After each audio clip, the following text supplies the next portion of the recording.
马特·芬克尔斯坦心里有些忐忑，他并不知道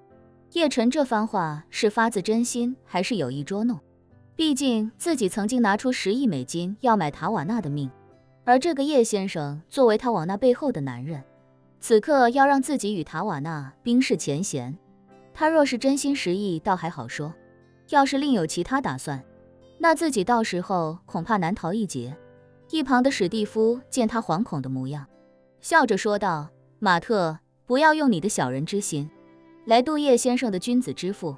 叶先生要是想惩治你，你根本就活不到今天，我在美国就把你干掉了。马特·芬克尔斯坦连连点头，恭敬地说：罗斯柴尔德先生说的是，我也没有怀疑叶先生，只是觉得一会见到塔瓦纳，多多少少会有些尴尬。不要紧的，叶晨淡然道，无论你们以前有过怎样的过往，或者是利益纠纷，现在都是翻过这一页，继续向前看的时候了。是。马特·芬克尔斯坦神态毕恭毕敬，连声道：一切听叶先生吩咐。很快，塔瓦纳和崔佛便在车队的护送下来到了天香府的楼下。很多媒体今天一大早跟着他的车队从白金汉宫到了演出现场，现在眼看到了午饭时间，没想到塔瓦纳竟然又乘车去了天香府。媒体记者一个个都非常惊讶，这天香府就这么好吃吗？塔瓦纳昨天晚上刚吃过，今天中午又来了，因为他现在的一举一动都在被举国粉丝关注着，所以他又来天香府用餐的消息很快也传到了网上，这让天香府的热搜又多了一个。洪武来到楼下，亲自迎接塔瓦纳和崔佛上了楼，一进包厢门卡往那边看到2个年长的美国白人男性，仔细一看他整个人顿时大惊失色，因为这其中就有一个对他来说如同噩梦一样的存在——马特·芬克尔斯坦。塔瓦纳与马特·芬克尔斯坦的过往并非什么情感纠葛，而是马特·芬克尔斯坦当时在自己的私人岛屿上组织了很多上流社会所不为人知的私密聚会，他是聚会的发起者，而他邀请的也都是诸如塔瓦纳这种社会名流，甚至还有许多在美国家喻户晓的顶级富豪。马特·芬克尔斯坦从事的角色更像是一位高级掮客，顶级的富豪和顶级的明星在他的派对上相识相遇，甚至有可能摩擦出一些心理与生理上的火花。这些人在他的岛屿上摩擦火花，各取所需的同时，也给他带来了很多非常有价值的资源，他也就能通过这些名人富豪赚个盆满钵满。既然是扮演名人和富豪之间的掮客，那他自然也就亲眼目睹了很多人的秘密。塔瓦纳当年也曾参加过他的聚会，在聚会上也有很多人曾经向塔瓦纳抛出橄榄枝，而且由于塔瓦纳在娱乐圈的地位，他看到的经历的几乎都是那些富豪中的顶尖。除此之外，塔瓦纳在全球的影响力也同样是顶尖的，一旦他选择将他知道的事情说出来，事情的影响力就会无限放大。这也是为什么那些人很想将塔瓦纳置于死地的原因。叶晨见塔瓦纳表情忐忑，便笑着说道：塔瓦纳，你不用这么紧张，你现在是在华夏，不是在美国和日本，在这里任何人都不能伤害到你。塔瓦纳稍稍定了一下心神，轻轻点了点头。叶晨邀请他和崔佛坐到了自己的左手边，而史蒂夫和那个马特·芬克尔斯坦则坐在了自己的右手边，这样自己夹在中间，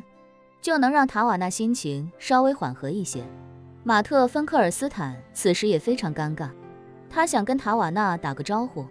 但是又觉得贸然开口不太合适。他也想直接道歉，但是又觉得自己在这里就是个小虾米。旁边的大哥史蒂夫都没开口，大哥的大哥叶晨更没开口，自己现在就贸然开口，肯定也有点不懂事了。崔佛此时也认出了马特·芬克尔斯坦，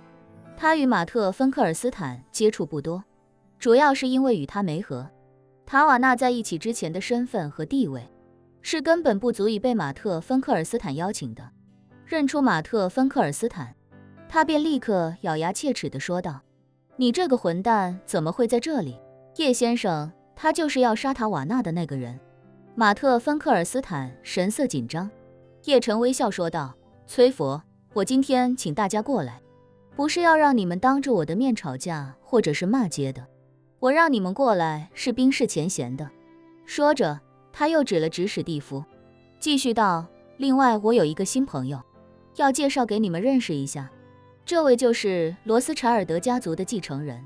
史蒂夫·罗斯柴尔德先生。”史蒂夫看着两人微笑说道：“两位好，